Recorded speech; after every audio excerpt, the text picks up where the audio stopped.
If you have the Bibles we passed out, turn to page 179. It's Judges chapter 16, and we're going to look at one of the most famous stories of love ever. Ever. You're going to see it in the little NIV title there if you get there, but it's Samson and a woman named Delilah. I'm not talking about that lady on the radio, late at night, Delilah you call in and she's got that voice and she's like, I'm just going to play this love song for all those lovebirds out there.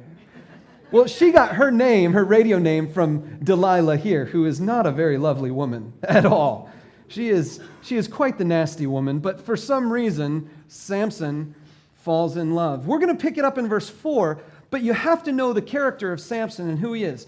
Samson's the dude with the long hair and the incredible strength, right? So in the book of Judges, it's a story of all these people who are doing their own thing. They don't have a king. They don't have a leader. They have a priest, and he's supposed to do the sacrifices of God with those people, but they're just doing their own thing. They're not following God's law unless they want to. And so they don't follow God's law, and so then they get captured or they get sent to captivity or other nations come and start ruling over them. And every now and then, God sends a judge or a leader or a savior to come and rescue the people. Now the Philistines are in charge. And so God spoke to Samson's mom and dad and said, I'm going to give you a child, and that child is going to be my special chosen child to rescue the people from the Philistines. And that child is going to be a Nazirite from birth. And a Nazirite was a person who was visibly and in many different ways set apart for God and God alone. So the Nazirite was never going to cut his hair, so that he would have long hair, and everybody would know that this guy is a Nazirite. That's just a name that God gave to this vow. And the Nazirite was never going to eat anything made with grapes. Not wine, but no grapes at all. And so wine and alcoholic beverages were totally forbidden, but so was anything using a grape. The Nazirite was also never supposed to touch a dead body. And there were other things associated with it. Because the Nazirite was a person who was completely, 100% totally set apart for God and God alone. That's why Samson has long hair.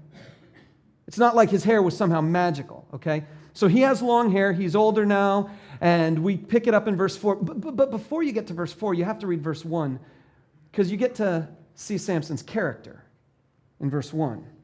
Just because he had long hair doesn't mean he did everything right. One day, verse 1, Samson went to Gaza, a Philistine town, where he saw a prostitute. He went in to spend the night with her. And you don't even have to read the rest. The Philistines surround the place, and then he wakes up at midnight. He doesn't even spend the night. He wakes up at midnight, he gets out, and then he ransacks the city where he lives because they're trying to attack him, and he revenges against them. It's a crazy story, but the beginning is, here's this dude who, he's strong. He must be coursing with testosterone, right? And he just can't handle himself. He can't control himself. He sees a prostitute, and he goes and spends the night with her. Okay, so now you know where Samson's coming from. So when we read verse 4, you've got a picture in your mind of what Samson means when he describes love. Verse 4, sometime later, he fell in love with a woman in the valley of Sorek whose name was Delilah. Now, before we go any further, I have to tell you that I do believe in love at first sight. Okay? I'm a victim of it. I've experienced it.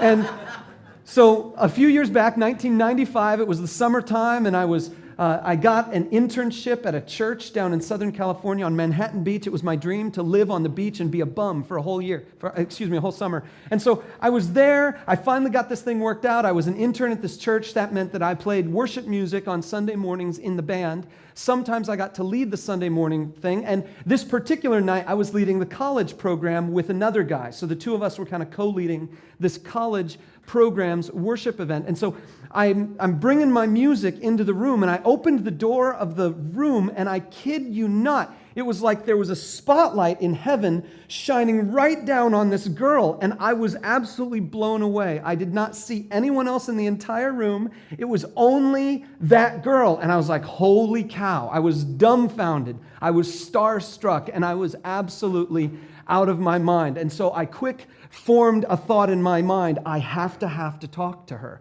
And she was sitting next to another guy that I barely knew, but I knew his name. And so I figured if I go and pretend to be a friend with Steve, then maybe, just maybe, she'll think I'm cool because I'm a friend with the person she's talking to. Hopefully she liked Steve a little bit and didn't hate his guts or whatever it was. So I come into the room and I'm trying to be suave and smooth and get all this stuff together. So I go up to the table where she is and I put my music on the table and I'm going to pull the chair out from the table and sit in it.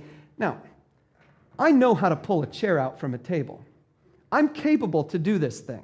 I've done it many times before, and I can do it many more times. In fact, if I were to step down here, I would most likely be able to move that chair to some other location so that I could sit in it if I needed to.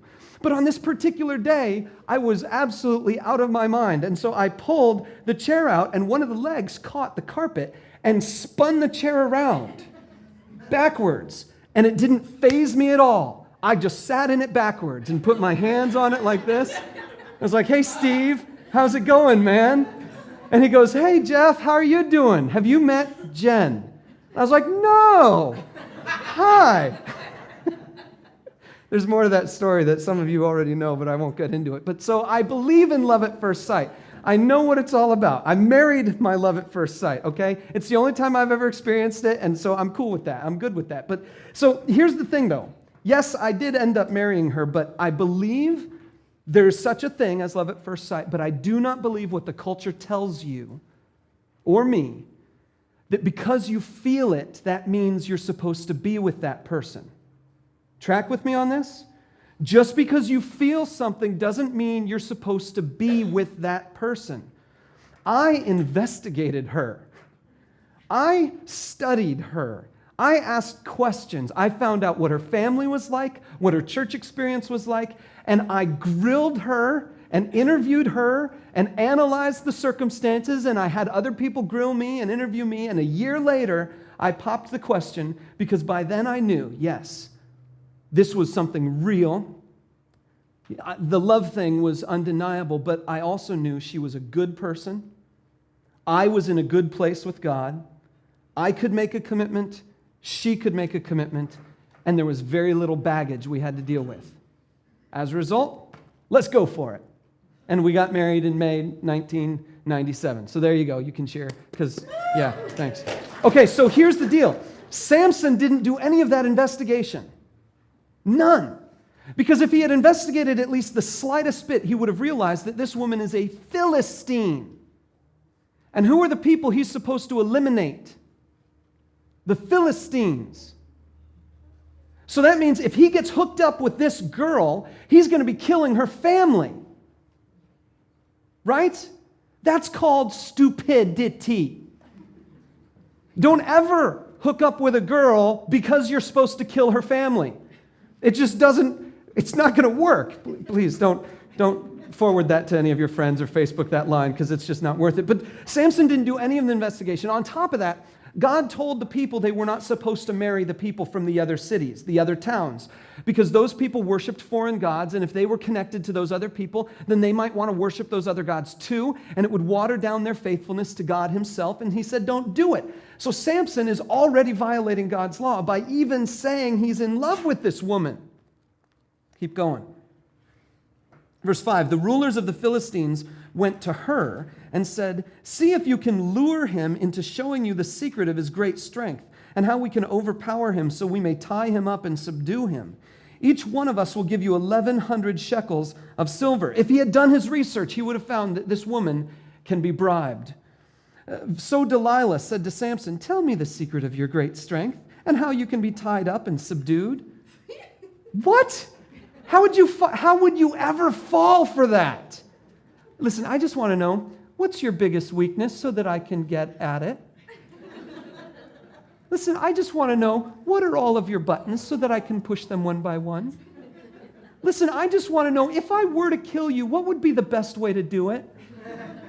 If some lady asks you that, guys, here's your advice. Run. Just get away. Okay, so she asked this, and he's an idiot.